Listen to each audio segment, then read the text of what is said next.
আমাদের এই মুর্শিদাবাদ জেলায় অবস্থিত একটি জাগ্রত মা মনসার মন্দির আজকে আপনাদেরকে দেখাচ্ছি।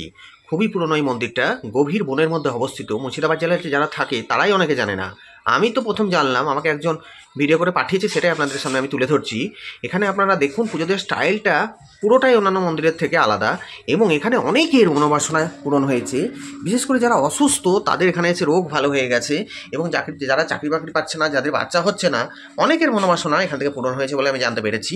তা যেহেতু গভীর অরণ্যের মধ্যে অবস্থিত হওয়ায় এটা এতটা এখনো প্রচলন হয়নি, কিন্তু প্রচুর ভক্তবৃন্দ এখানে পুজো দিতে আসে। আমি প্রথম জেনেছি, আমাকে একজন পাঠিয়েছে, আমি আপনাদেরকে আমার চ্যানেলের মাধ্যমে দেখাচ্ছি ভিডিওটা, এডিটিংয়ের মধ্যে দিয়ে আর কি। তা আমি জানতে পারলাম নাকি এখানে মা গাছে গাছে ঘুরে ঘুরে বেড়ায়। খুবই জাগ্রত একটা মন্দির, তা দেখাচ্ছি, দেখতে থাকুন। আর কথা বলছি না। এবং আপনারা একটা বিশেষ জিনিস এখানে দেখতে পাবেন, যেটা আপনারা অন্য কোথাও দেখেননি। ভিডিওটা দেখুন, তাহলে আপনারা জানতে পারবেন।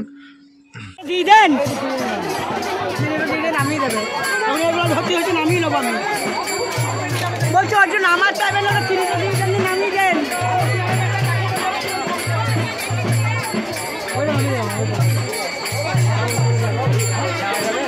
হাত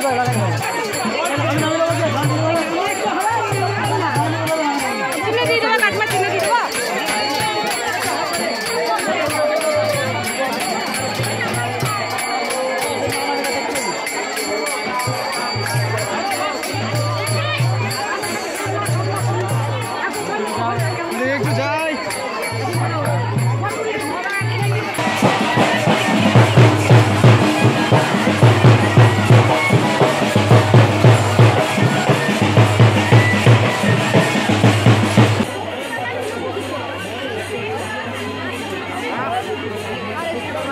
ধুমোতে শেষ করে দিল মানুষকে। এইদিকে হওয়া না,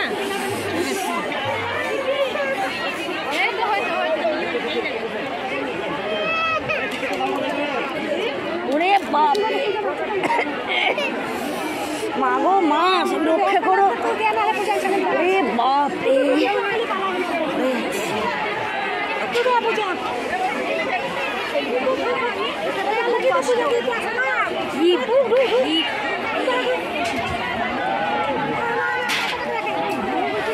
জয় মা, মা গো রক্ষা করো।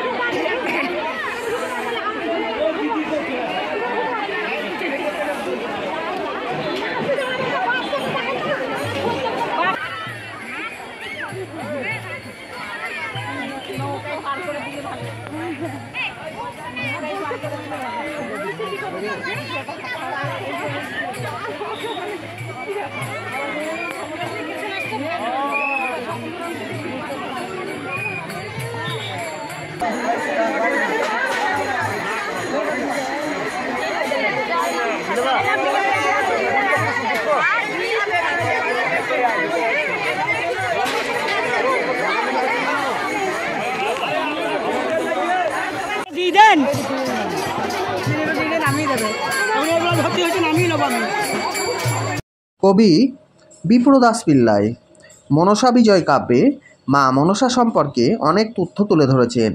বিপ্রদাসের কাব্যখানি রচিত হয়েছিল পঞ্চদশ শতাব্দীর শেষ ভাগে। বিভিন্ন পুরাণ থেকে আমরা জানতে পেরেছি মা মনসা হলেন ঋষি কাশ্যপের কন্যা। মঙ্গল কাব্যে শিবকে মনসার পিতা বলা হলেও পুরাণে সেই সমস্ত তথ্যগুলোকে একবারে নাকচ করে দিয়েছে। প্রত্যেক আষাঢ় মাসে কৃষ্ণ পঞ্চমী তিথিটাকে আমরা নাগ পঞ্চমী হিসাবে জানি। এই সময় বাড়ির উঠানে বিভিন্ন গাছ স্থাপন করে মায়ের এই পুজো করা হয়। ভাদ্র মাসে কৃষ্ণ পঞ্চমী তিথিতেও মনসার পূজা প্রচলন আছে। বর্তমানে সার্বজনীনভাবে মনসা দেবীর মন্দিরে মনসা পুজো করা হয়ে থাকে। আবার পারিবারিক পর্যায়েও পারিবারিক বিভিন্ন মন্দিরে এই পূজা করা হয়। প্রধানত সর্পদংশনের হাত থেকে রক্ষা পেতে এই পুজো করা হয় বলে অনেকে মনে করেন।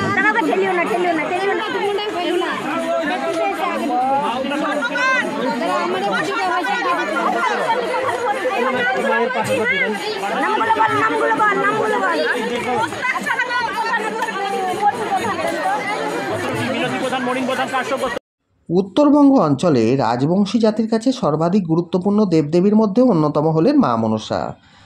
প্রত্যেক কৃষকের ঘরেই মনসার স্থান আছে, এবং দক্ষিণ দিনাজপুরে ফুলঘরায় শরৎকালে নাকি দুর্গাপুজোর বদলে হয় মনসা পুজো। 300 বছরেরও পুরনো সেই পুজো।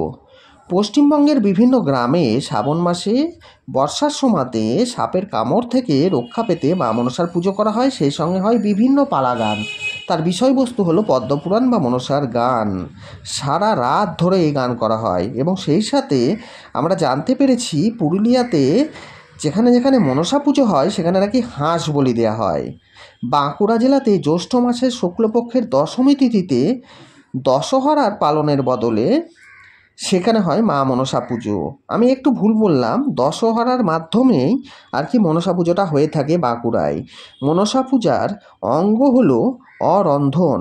রারে চৈতন্যদেবের আমলে মনসাকে মা দুর্গার একটি রূপ বলে মনে করা হতো, তাই সে সমস্ত জায়গাতে এখনও বলির ব্যবস্থা প্রচলন আছে। দেখুন, আমি আপনাদেরকে মায়ের পুজোটা দেখাচ্ছি।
বিভিন্ন পুরাণ সাহিত্য যথা পদ্মপুরাণ, ব্রহ্মবৈবর্ত পুরাণ এবং দেবী ভাগবতে মা মনসার উল্লেখ করা হয়েছে। সংস্কৃত পুরাণ সাহিত্যে মনসা কিছুটাভাবে ধরা দিলেও তিনি মহাভারতের আদি পর্বে জন্মজয়ের সর্পসত্ত্বের পূর্ব প্রসঙ্গক্রমে এই সংস্কৃত সাহিত্যে তিনি ধরা দিয়েছিলেন। মনসাকে আমরা কেতকী, পদ্মাবতী এবং মা মনসা এই নামেই কিন্তু আমরা বেশি জানি। মনসামঙ্গল এবং পদ্মপুরাণে তিনি হলেন একজন অধিধাত্রী দেবী। তার জন্যই তো এই কাব্যগুলোকে মনসামঙ্গল বা পদ্মপুরাণ বলে মনে করা হয়। মনসা পাক পৌরাণিক দেবী। ইনি প্রাচীন পুরাণে স্থান পাননি, অথচ লোক সাহিত্যে এবং লোক ব্যবহারে বৈদিক কাল থেকেই বিভিন্ন রূপে তার স্থান আমরা লক্ষ্য করছি। তার জন্যই তো আমরা শিবের স্বীকৃত কন্যা হিসাবে মা মনসাকে জানি। জরৎকারু মনসাকে প্রত্যাখ্যান করেছিলেন বটে। মনসার মা চণ্ডী, শিবের স্ত্রী পার্বতী তাকে ঘৃণা করতেন, কিন্তু পরবর্তীতে মাতা চণ্ডী মনসাকে নিজের মেয়ের স্বীকৃতি দিয়েছিলেন বলে এই সমস্ত পুরাণে উল্লেখ আছে। কোনো কোনো ধর্মগ্রন্থে আবার শিব নয়, ঋষি কাশ্যপ হলেন মনসার পিতা।